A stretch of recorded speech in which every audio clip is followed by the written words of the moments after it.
Hey, everybody. Hello. Welcome back. So, Russ challenged me to play a game I hadn't played before called Princess Tomato in the Salad Kingdom. And then before we could start recording, we saw Chris Taylor walking down the street, and we grabbed him and yanked him in. Oh, hello. We lured him into our van, and here he is. With chips. Yep. We're back to the ASMR podcast. Oh, boy. And goodbye. No, so Russ wanted me to play Princess Tomato in the Salad Kingdom, which is an NES game that I had never played before. What did I challenge you to play? I know that I told you to play Adventures of Lolo. I know we played that. Yep. And I don't remember what else I've picked besides this. Clock Tower. Yeah, I did pick Clock Tower. Okay. I guess it doesn't matter, because today we're talking about Princess Tomato. I played this game when I was a kid. We rented it. I rented it around the same time I was renting Final Fantasy II for the SNES every single weekend. I would generally get Final Fantasy II and then one other game every weekend. And I would rotate the other game out. And I picked up Princess Tomato one day because it just looked... I mean, I've always been weird. Yeah, the name calls to you, man. Princess Tomato in the Salad Kingdom. And then the cover art is just like little claymation... Fruits and vegetables of like Princess Tomato and Sir Cucumber and all the characters. And yeah, I really fell in love with it and I bought it. I think I only rented it that one time and then I bought it with some allowance. So for those of you who haven't played it, it's an adventure game. And I mean that in the old school, like Sierra, LucasArts, and in this case, Legend Interactive adventure games, where there is a static image on the screen. And in this case, on the left and right side of the screens are the actions that you can take with various objects in the current scene. Then you could choose to move to a new location, a new screen will load, and you can interact with the things on that screen. Mm-hmm. It is finding items and using items to solve puzzles as you move forward. It is an adventure game on the NES. But it stars anthropomorphized vegetables. Yes, it takes place in a world where fruits and vegetables are sentient and ambulatory, and I have a lot of questions, but we're going to get to those in a minute. It's a fun game, actually. Yeah. Part of me wanted to call it like Fisher-Price's My First Adventure Game, because honestly, you can brute force your way through the game just by choosing every option on every item multiple times. If I'm not mistaken, there are no fail states until the ending. I locked myself out in the second chapter. Okay. In the second chapter, you have money and there are shops. In order to get through the second chapter, you have to have 2 gold coins. One to get into a club and one to tip the waiter to let you into the bathroom to find the stuff that you need. But once you get money, shops open up and the game lets you buy items that have no use in the game. And I, being an adventure game, aficionado. Yes, I bought everything I could. Of course. And then suddenly could not progress the story. I was locked out. So the game does a password system at the beginning of each chapter, and I had to play a lot more cautiously after that, although I don't think there's any other chances to lock yourself out. Yeah. I found the one. Even then, I'm not sure you can. Did you kick the fountain? Yeah, I got the coin out of the fountain. There were no more coins to be had. Okay. So I don't know. I found the way to lock myself out. The game does give you a lot of items that don't serve a function as red herrings, which is interesting. And it is fun. You have a sidekick named Percy. Mm-hmm. The persimmon. I learned what persimmons were from this game. It's also funny because looking at screenshots of the game before I played it, like you'd see the options, and one of the options is just Percy. So it's like... Look, talk, hit, because buy, they give you the Percy option before you meet Percy. Yes. And if you click on it, it just says, "Who's that?" So I was sharing screenshots with my friend Rachel before I played the game, and she was like, "What is? How do you Percy something?" I said, "I don't know." She said, "Well, when you find Princess Tomato, you Percy her and let me know." So it is fun that it gives you items that you can't use. And then at the end of each chapter, for increasingly ridiculous reasons, Percy goes, "Whoops, I lost some of the items," and it ditches all of the items that you won't need for the rest of the game. But it's like, we were running through the dark and I dropped some items, and then eventually it's just, I threw away some items. I just threw them away. I didn't want them anymore. It is a cute, fun, and strange game. I did enjoy it overall. I have questions. Go ahead. So it's King Cabbage, right? Correct. Yes. And his daughter is Princess Tomato. I think King Broccoli, isn't it? Oh, it is King Broccoli. I'm Okay, sorry. thank you. It is King Broccoli and his daughter Princess Tomato. Little odd, but I can work with that. Who is Princess Tomato's sister? An attractive Princess human lady. Tomato's sister is Lisa. Lisa, a human lady. A human woman, yes. Can you explain to me how reproduction works in this world where King Broccoli has two daughters, one is a tomato and one is a human being? I mean, you've never been at a bar and saw some broccoli from across the bar and just been like, I'm going to buy her a drink. And then let nature take its course, and then you have a human daughter named Lisa. That's never happened to you. No, I missed out on some life experiences. I think she's just adopted, and they just didn't say. Can one of you tell me there's a bunch of grapes who guards a door and likes to drink? In the American version, it's grape juice. Grape juice. In the original version, it's wine. Can somebody please explain this to me? You've never thought, I'm thirsty, and slit your arm and poured some blood into a chalice and just drank a fresh glass of your own blood? Never has occurred to me, no. Let me ask you a question, though. There's a village of peanut people. And Nutty. You're talking about Nutty. I am. Do you remember what the streets were paved with? Peanut shells. Do you remember what the houses were roofed with? Yes, I do. Peanut shells. Do you want to... These people are literally living surrounded by the corpses of their neighbors. When you purchased this house, you didn't tell them that you wanted the roof lined with human flesh? This game is so weirdly dark. Yeah.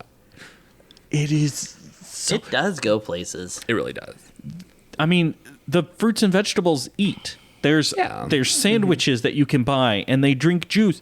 Are they eating other sentient plants and vegetables? Because you don't encounter plants and that aren't sentient. You don't encounter non-sentient food. They're cannibals. They're a cannibalistic society. Yes. And yet the farmies are viewed as horror enemies. The farmies are the evil enemy army of humans that plant and eat fruits and vegetables. Except Lisa. Not all humans are farmies. Yeah. But all farmies are meant to be horrific, terror-inspiring. They because leave it's the vegetables. To cannibalize your own kind. They leave the vegetables out, and they dry up and wither in the sun, and you have to water them to get them to be able to speak. There's a scene where Sheriff Pepper decides to lock you in a room that is slowly filling up with water so you drown to death as an interrogation technique. And you're a cucumber, which is so much water already. Right. I have so many questions about this game. The one thing I absolutely hated, though, I liked a lot of this game. It was a fun experience, but the combat. Sure. There are occasional combat scenes, and combat is handled via a game of rock, paper, scissors. And when one side wins rock, paper, scissors, they then have to guess which of the four directions the opponent is going to look as their head is spinning. What the hell is this?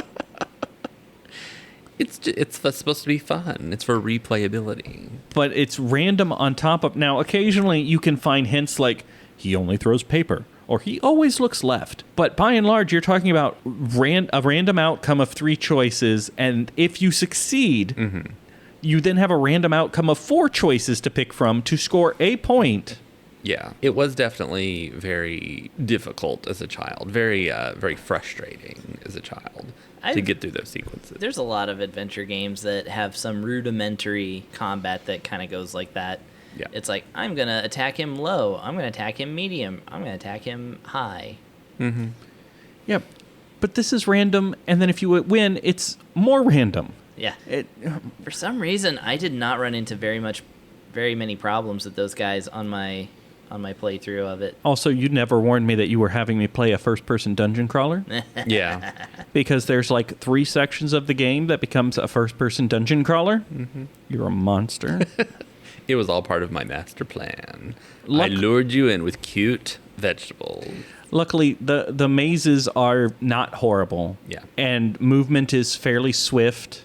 And there's not like, well, except for in one of them, there's not random encounters. And that one's not really random encounters. There are encounters where you fight the mama monster if you go the wrong way in a maze. And by the way, by the time you get to the Mama Papa monster, their art budget really went downhill because those things are very clearly drawn in MS Paint by like a 10-year-old. Right. MS Paint is technically more advanced than the NES, so...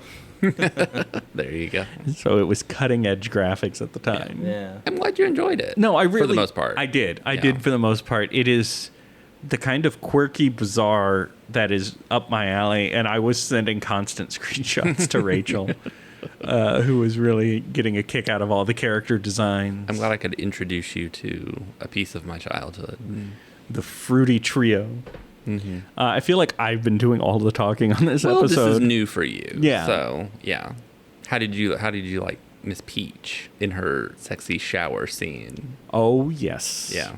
Yeah. Not since Spud has there been such a sexy shower scene. I always liked just hanging out at the little pond with the apple statue. Thought that was always really tranquil.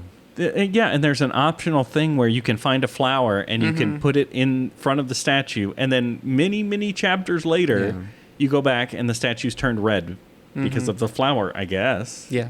The red apple. Makes sense. It is fun. At one part, they drop you back to like the starting screen, but you're not. If you try to go backwards to some previous screens from chapter 1, it goes, "We don't have the budget for that.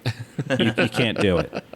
It's like, you don't have the budget to recycle screens that are on this cart? Right. Yeah, I really like the game is pretty self-referential sometimes, which I appreciate in that era. I found a hidden Tom Cruise cameo. Yeah, Nice. There's the Tom Cruise thing. Yeah, if you like punch the picture on Princess Tomato's nightstand of her dad, there's a photo of Tom Cruise underneath. You don't see anything. It just tells you there's a photo of Tom Cruise. Yeah. I have a question. Sure. Shoot. In the Resistance base, you find a room full of weapons. One of the weapons is a machine gun that shoots peas. The peas are sentient, right? Correct. Yes. So, like... You are launching people. So these peas come up and join the Resistance knowing that they are literally ammo. Yeah. And how effective is a high-velocity pea against, say, a pineapple? Yeah, I don't know. These are we all tested excellent this? questions. I think frozen peas for sure would be pretty... Oh, stout. that's even better. First you freeze them to That's how death. you kill them. Yeah, I was going to say, it'd be inhumane to just fire them red hot out of a... So maybe that's what you do is you, as a pea, when a member of your family dies, you put them in the freezer and ship them off to fight in the Resistance. There you go. To fire their corpse. Because I feel like a pea fired from a machine gun is not going to have the consistency to survive to impact a target. Wouldn't it just vaporize? It's probably why people didn't use that gun. It's just in there. It's just in the Yeah. artillery.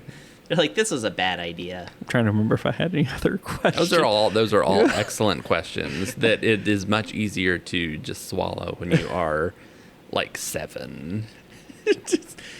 It is such a strange world. I want more adventures in this bizarre world as we try to uncover. It is really the King Broccoli with the human and tomato daughter is really the one I want answered the most. I want to know how humans and vegetables work in this world and what are they eating. But no, it was a very fun and strange experience. I recommend it for anybody who has a love of the absurd and bizarre, like Russ and I both do. Yeah, and With all the adventure games you've played, I'm surprised this one never came across your desk. Well, I didn't play... The only adventure game I've played on the NES is Deja Vu. Okay. a good one. There's not very many adventure games on the NES. There's The Uninvited, this one, and then Shadowgate. Shadowgate, and then they tried to do King's Quest V. Technically, King's Quest V exists on the NES, only technically. My adventure game loving friend and I actually played all the way through that one. She was very amused at how bad it was. Yeah. Let's mimic a mouse interface. However, apparently the town theme is far less annoying on the NES than in the original. Well, also the NES, you don't have to listen to Cedric, which I feel like should earn you some points. But you don't get to hear my friend Josh Mandel, who does the voice of King Graham. Yeah, we've hung out, we've talked. I'm just saying. You were surprised about something? Oh, maybe that I didn't play that or play more adventure games because I played Maniac Mansion. Was one of the first. So when I got my NES, the first 3 games that I had were the Super Mario Brothers Duck Hunt that came with it, Rampage, and Maniac Mansion. You challenged me to play Maniac Mansion. Yeah, we did play Maniac Mansion we played for them. Mm-hmm. That also tried to emulate a mouse on which is not great. Unless we have any more Princess Tomato talk, I want to issue my challenge in return. Yeah, I just wanted you to play it because I thought it would be up your alley. Well, and since you've given this to me, I want to challenge you to play what I think it's my favorite adventure game. I think it's one of the best adventure games ever made. It is on the PC. It is Gabriel Knight, Sins of the Fathers. Okay, never heard of... I mean, I've heard you talk about Gabriel Knight. There is an original and a remake. You can play either one, but if you play the original, you get the voices of Tim Curry, and you get Mark Hamill and Leah Remini. Oh, wow. As main character voices. Leah Remini? Those are the 3 main characters. Like Leah Remini that was on King of Queens? Yes. Really? She plays an Asian woman named Grace. Well, that's not great, but still. And Mark Hamill plays the detective, and Tim Curry plays the main character. All right. Well, I'm excited. If you play the remake, the graphics are much better, but you don't get those voices. Okay. So I recommend the original, but either way, you'll get the Gabriel Knight experience. Okay. And then I'm excited. Reconvene. And Chris, you can choose whether or not you want to participate in this challenge. It is up to you. I'll see if I can find it. It is a good time. Anyway, thank you all for listening. Go play you some Princess Tomato. It's a thing. It's a thing. Don't buy it though. It's now like $250 or something. Yeah.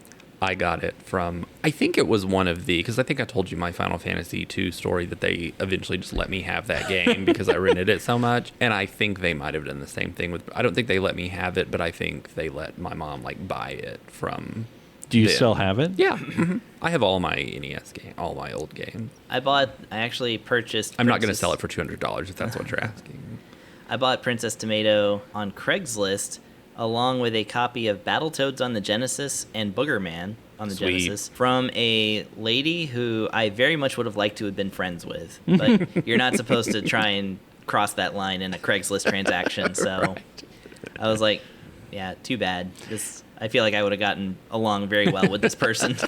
As an official policy, Home on the RNG does not endorse befriending people on Craigslist or playing emulated games that you do not own. I highly recommend you find a way for you to play Princess Tomato. Yeah. We would prefer if you did it legally, but you do you. Yes, we would prefer that you own choices. Pay an unscrupulous reseller a whole assload of money to. And as I said, I will not be selling any of our listeners my copy of Maybe Princess you Tomato. could find it in your parents' attic.